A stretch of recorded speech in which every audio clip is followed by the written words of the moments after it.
Africa has suffered and experienced violence through the acts of terrorism for many years. There are many terrorist organizations throughout Africa. The most deadliest of them all are Boko Haram in Nigeria and Shabaab in Somalia. Boko Haram has overtaken ISIS. The terror group claimed 6,644 lives. And second in line is Shabaab, which claimed 1,021 lives. Most terrorist organizations have grievances with governments, but Boko Haram and Shabaab go beyond. Their sole aim is to establish Islamic State governments, caliphates, and Sharia law. To understand terrorism in Africa, David Otto explains. Thank you very much for the introduction. As you said earlier on, my name is David Otto Endeli. I am a counterterrorism and organized crime expert for an organization called TGS Intelligence Solutions. I'm also one of the founding members of the program called CISO, which is Step In, Step Out.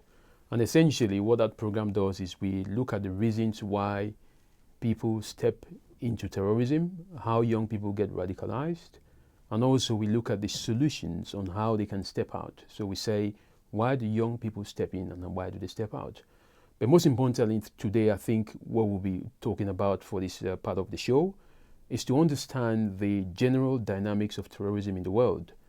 Because by understanding, how terrorism, came about in the 21st century, it is important for us to get that background picture. Because once you have that background picture, you can be able to see the current scenario and then see where the future is taking you to. But by not understanding that, you will not able to see where we are today and where we're going. So, the whole terrorism thing has been going on for ages. It's going on for long. But most importantly, the mark where terrorism actually, laid its roots, in the 21st century is the 9/11 attack on New York. This attack was devastating by any measures. And immediately, the George Bush regime declared a war on terror.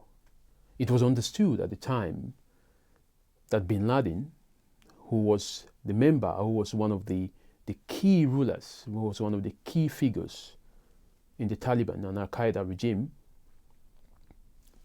was held responsible. So America attacked Afghanistan for the reason that, the Taliban regime of Afghanistan was harboring bin Laden. But mind you that, incidents had happened before where America had actually been involved in fighting Al-Qaeda in Sudan. And some of these reasons, were down to the fact whereby the 9/11 attack happened and, the Twin Towers were bombed by these individuals. But let's not go back there. Let's start from 9/11 and look at the reasons why America attacked Afghanistan. Because America felt, as everyone did at the time, that this was an attack on humanity. The attack on Afghanistan was a little bit justifiable. America attacked Afghanistan with the sole aim of taking down the Taliban regime, which was keeping bin Laden in hiding. And this is where Al-Qaeda was destabilized truly within a couple of years. But what actually happened from Afghanistan, where Al-Qaeda was dislodged, now Al-Qaeda was taken not just from being, the structure of Al-Qaeda was dislodged and Al-Qaeda became different cells. But what happened in Afghanistan was very important because America also decided to attack Iraq. And the attack on Iraq was what actually, was not justified because Iraq, as the Americans had said at the time, did not have weapons of mass destruction. The attack on Iraq meant that, the American regime and the coalition forces, they dislodged and they disbanded the Ba'ath regime, the Ba'ath army of Saddam. Saddam was removed from power. He was ousted from power. Afghanistan was not finished with. Iraq became another ground. And this is what actually led to Al-Qaeda spreading in Iraq. And the spreading of Al-Qaeda in Iraq eventually led to what we have today of ISIL, because Al-Qaeda in Iraq is what actually gave birth to ISIL. ISIL became a trouble, it became a peril, because ISIL saw an opportunity in Syria, which it grabbed. And the opportunity in Syria came about because, the Arab Spring, which began in Tunisia in 2011, had spread down to most countries in North Africa. And it had actually reached the Middle East. And this is one of the reasons why, when the chaos began in 2011, 2012 in Syria, it became obvious to President Assad that trouble was on its way.